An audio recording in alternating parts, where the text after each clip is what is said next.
Alan Cowell and Lee's sister Kelly for all the work they did in the organisation of this Hellish trip to and also for our celebration today. I think they've all created a special moment for us.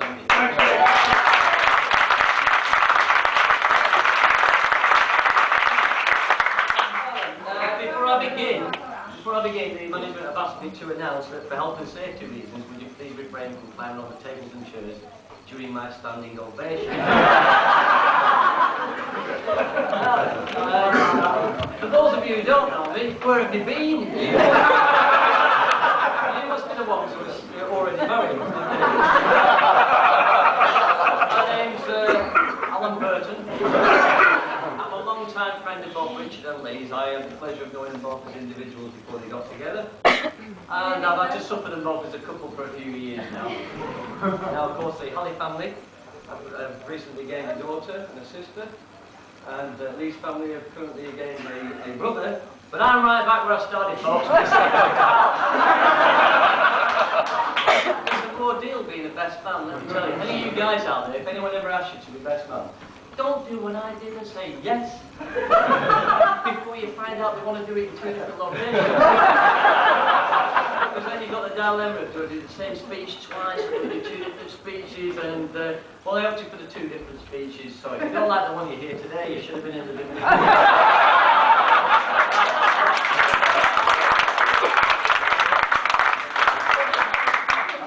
Actually, I've included the best bits from the video.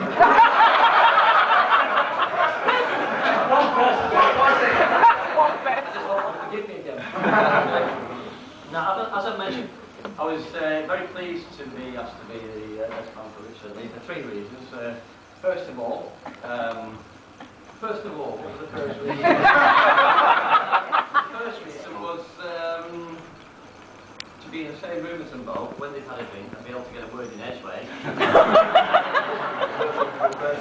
It's the first time for everything. And I can't remember the first one.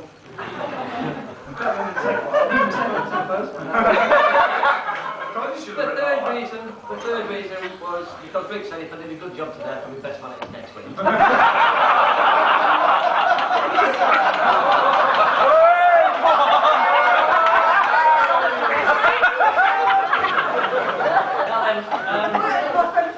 Without a doubt, this is Rick's greatest achievement, marrying Lee. This has been his dream, ladies and gentlemen.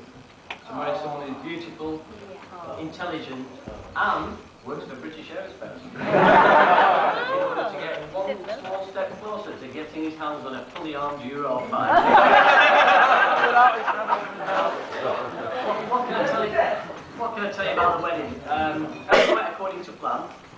And for me, it was really, I don't know if any of you saw Copper Pounds, Coronation Street, EastEnders, that kind of thing. But for me, it was really nice to be at a wedding where you just knew things weren't going to get spoiled by any of the groom's exes turning up. This wasn't because we were 4,000 miles away, but because foot and mouth disease got rid of us.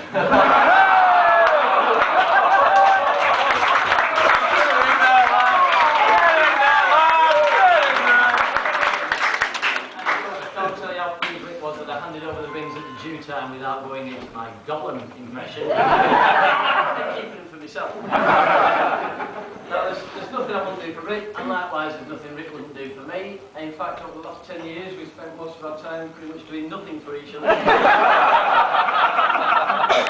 Actually, that's not true. Some of you may remember Rick used to have a killer sound system in the boot of his car. It filled the entire you can hear it easily for over half a mile away. Very sick. Anyway, one day we were on the park and we were chilling out, we had the car with us, and we backed onto what would be called like a rough neighbourhood, you know.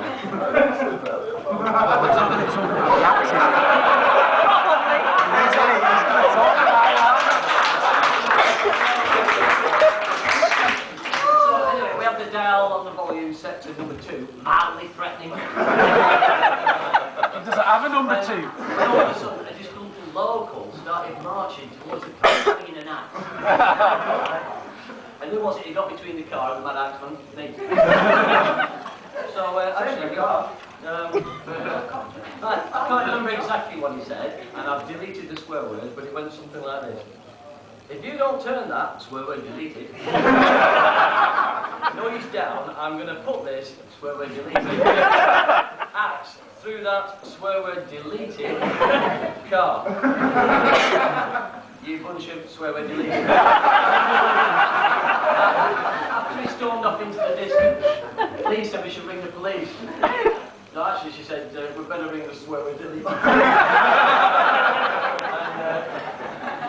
So we rang the police, and they sent everyone. Right? We had a helicopter, we had vans, we had cops in cars, cops on bikes, and you know, I couldn't help thinking we could have saved the taxpayer a hell of a lot of money just by turning and taking the whole neighbourhood out, just by turning the volume down on Rick's car to 10. Now, Rick no longer has that sound system as it's currently being employed by the British Army in Afghanistan.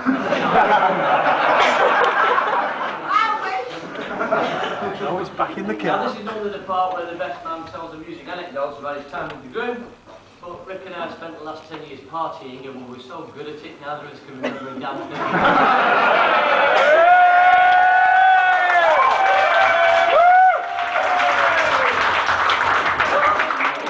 I've got a vague recollection that we had a good time, so that's little did Rick know that we used to spend all our time on the clubbing circuit, and little did Rick know then that standing next to the speakers all night and the ensuing deafness that would follow would prepare him very well for marriage.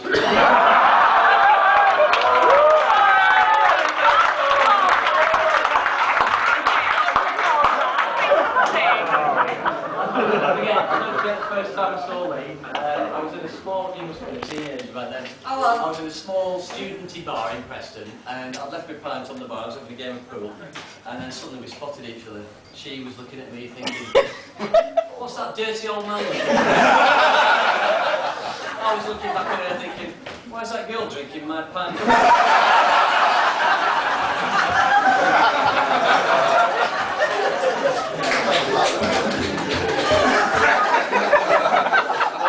Seriously, no, folks. When I was away with these people, and we had these wonderful people we went a day out and we were snorkeling together. And I remember chasing a multitude of brightly coloured fish through the Caribbean coral. And I just thought, I'm a long way away from the world that I see on the news each evening. And I thought, it's still a beautiful world, you know. And if you found that special soulmate, like I noticed these two did when they made the vows, then from the eyes of someone who's still looking, you're luckier than they know. If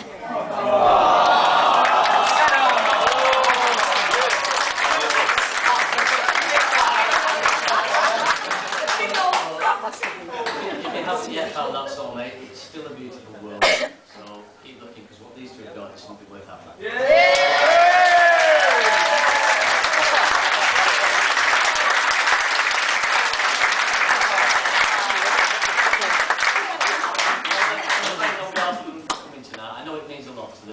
Choose their friends and the family very carefully. I'm in the presence of some great company tonight. So on that note, ladies and gentlemen, could I ask you to stand with me and toast the bridegroom?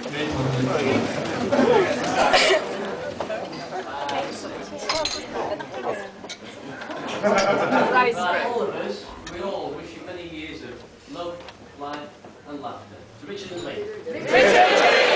Legs off. Thank you, everyone.